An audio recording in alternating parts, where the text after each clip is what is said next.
Lima beans are naturally low in calories, but full of beneficial complex carbohydrates.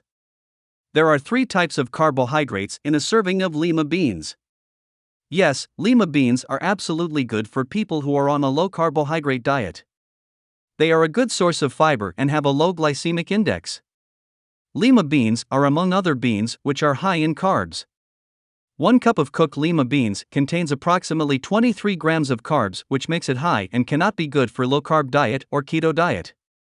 Lima beans do contain a moderate quantity of carbohydrates. However, it is important to note that a lot of this comes from fiber, which helps to maintain gut health, control blood pressure and lower blood sugar levels.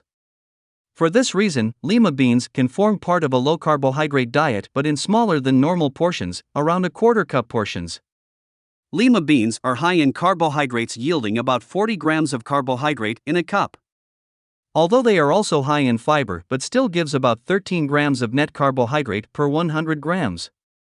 Therefore, Lima beans is not good for a low-carb diet.